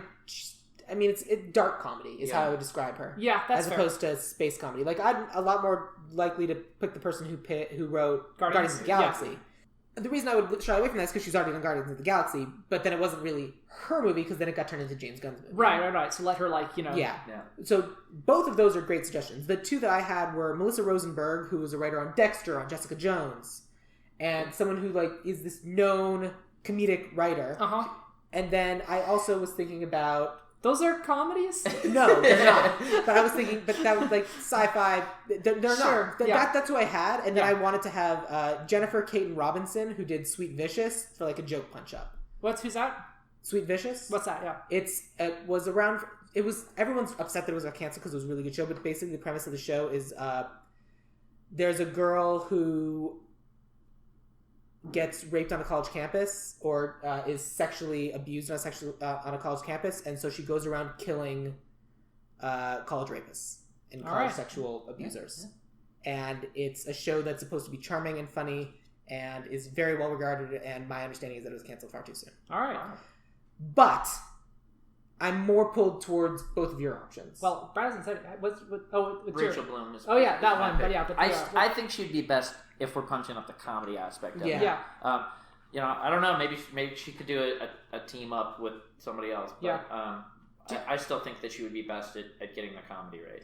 I think Guardians of the Galaxy is the ladies. Say her name again. I'm sorry. Nicole Perlman. I think Nicole Perlman's actually a really cool That would be idea. my second pick of the ones that we've suggested. What? Who did you have for a writer-director combo? Do we want to? Yeah. Tell us. Well, see, James Gunn. Ah. I don't think what we want to do. No, and I like James Gunn, but James Gunn has done his sci-fi comedy. Yeah. And I think I immediately forgot her name again. Nicole Perlman. Nicole Perlman. You mentioned her in a previous episode. Did I? Yeah. Which one was it? I'm really bad with names, so I'll research and find things out. Yeah, and then forget it. And then I know how it is. I remember that information. Yeah. So I would personally go with Nicole Perlman, given the option of the two. And then let's talk about director. Okay. You know what? Let's do Nicole Perlman with Rachel Bloom for Joke Punch Up. Yeah, sounds good. Yeah, I think that would be a good way to combine them. Nicole Perlman writes it. Rachel Bloom punches it up, is what you just said? You just said Rachel Perlman. Oh, whoops. And it's actually combined them. They're merging into one person? Yeah. Rachel Bloom is really a smart choice, too, because she does the sex positive She's comedy. really great. Cool. Yeah. I need to watch the show then. You do. Let's talk about director. Yeah. So I think the elephant in the room is Patty Jenkins. Yeah. She did a real good job directing Wonder Woman. All of my agree. issues with Wonder Woman, I think, are at the script level. I think the directing is very good in that movie. So I don't disagree. Yeah. And I think Patty Jenkins is very good. The only reason I wouldn't say it is because she's done one. She's doing Wonder Woman. Yeah. And she's having way more control for number 2. Right. Cool. So, I got my weird pick, which is I was trying to think of new up and coming kind of visionary female directors that could do a good job with it, and one that occurred to me is Greta Gerwig. That's rough. It's weird, isn't it? That's a good left field pick. She's great. Yeah. Well, who else would do you she have? want to do this? I don't know. That's See, the thing is, from the way that she if it was Barbarella's coming of age story of how she became a sci-fi badass, she would. But I don't think that's that story. See, I don't know. I'm very intrigued by. I've heard interviews with her about how she writes. She has a very interesting process. She basically writes a whole lot of scenes and episodes and stuff like this, and then kind of figures out structure later, and I think that would work this episodic thing. But that kind she of would work as kind of a is, yeah, but not necessarily the way we want. Right. So that's my weird left field pick. If we're okay with a male director, the one that I think would be best for this is George Miller, who directed Mad Max Fury Road, because I think that he definitely has the vision to make this look bananas and crazy, and as opposed to that movie which is all like tan, I want to see what happens if he's like, okay, now have some like purple and green to work with. And he had like, you know, a strong like female as one of the leads of, you know, Furiosa, who kicks ass, who I think is like kind of a role model we can look to for this. So and he's just like he takes a very strong, he's very good visual sense, very good like costuming sense, that kind of thing. So if we're okay with a male director, I think he'd be a good choice. But yeah, I'm open to somebody else as well. So yeah, what else you guys got? Who did you have? If we were okay with the male director, I was going with Taika Waititi. Taika Waititi is also good. And I think the humor matches what was going on in Ragnarok. I think he would work well with Jermaine Clements and Kristen Shaw. That's true. But I think Patty Jenkins is a great choice too. I think she is as well. My director is a lady named Karen Kusama. She directed Girl Fight, she directed Aeon Flux, and she directed Jennifer's Body. And the reason why... Are those good movies? Okay. They're fun movies. Which I think is the kind of movie we're going to get. Because here's the thing about Barbarella. It's fun. It's not good. This can be good. It could be good. The way we're pitching it, it can be good. Yeah. I think that someone who's done action and done this sort of thing before and has seen where it's gone wrong, and someone who now, outside of the studio system, which all three of these movies suffered from, someone who actually has complete creative control. That's fair. I mean, the only one of these I've seen is Aeon Flux, so I don't. Yeah. And it is pretty like visually. Yeah. No, it is. Which would work well. Jennifer's Body's underrated. Is it? Yeah. Yeah. Like Jennifer's Body's actually pretty good. Okay. Cool. And so that's part of what drew me in, and so because I do think it's important to have a female director, specifically because even if it's a dude we like, I think I should have also looked for a female cinematographer, but I didn't think about it because this movie, it's going to be so easy to slip into male gaze, and I kind of want to avoid that as much as possible. George Miller is a producer. He helps out with making the sets and costumes. I have a producer for that. I actually have a producer in mind. Marcia Lucas. Okay. That's related to George, I imagine? It is George Lucas's ex-wife, who basically was mostly responsible for a lot of the great things in the original Star Wars movies, and then they got divorced, and George basically kind of went about rewriting history and had her name stricken from the record. Wow. Like, she was basically his partner in the first movies, and a lot of people who worked on those movies said, oh yeah, no, a lot of the good ideas were her ideas. Wow, cool. And so she's basically wiped from the Lucasfilm canon, even though she's part of the reason that the Star Wars movies were as good as they were. Cool. All right, well, you win with that one. So that's why, for my exec producer, and I do think we need a female director. Sure, that's fine. No. But that takes us to the end. Are we missing anything? No. Who's our pie guy? Did we get that? Who's our what? Who's our pie guy? Oh yeah, I remember the guy. Okay, we're good. Yeah. So let me take you through everyone we've got for our movie. Yep. Barbarella. Yeah. Which is another retro-futuristic, sexy romp, but in an action, sci-fi, super fun movie that everyone can enjoy, but also learn something about sexuality. Everyone over 18 can enjoy. Absolutely.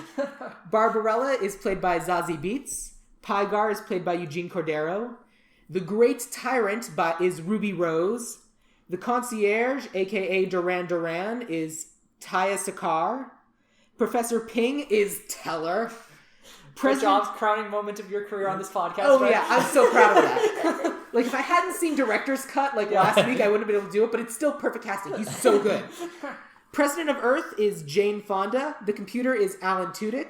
The Revolutionary is Kristen Shaw. Dildano! Say the name! He's credited on IMDb as the Revolutionary. Dildano is played by Kristen Shaw. Thank you. Kristen Shaw is a Dildano. And our weird hairy dude, who also has a name that we don't care as much about, is Jermaine Clement. Our writer is Nicole Perlman, with joke and comedic punch-up by Rachel Bloom. And our director is Karen Kusama, and exec producer Marcia Lucas. She's in her 80s, but she's going to do great. Sounds great. And That's the perfect time. I want old ladies making this movie. So, we've remade Barbarella. Would you guys watch this movie? Yeah, I would absolutely watch this movie. I like fun movies. I love Barbarella. Of course I'm going to watch this movie. Barbarella's great. And I actually am a really big fan of movies that have a message but are not about their message. Agreed. I think that a lot of viewers kind of shut down or throw up defensive guards when you hit them over the head with "this is progressive." I agree with that. And so I think it's great to have a movie that's primary goal is fun entertainment, but also does have a great message. It's just not going to hit you over the head with it. Agreed. So where can people find you on the internet? If you want to follow me on Twitter, I'm at Claire Mulkerin, but what you should probably, which is Clairemulkerin. But you should probably follow me on Smash Fiction. It's a podcast that I do with some friends where we argue about who would win in some sort of fight or contest between different fictional characters.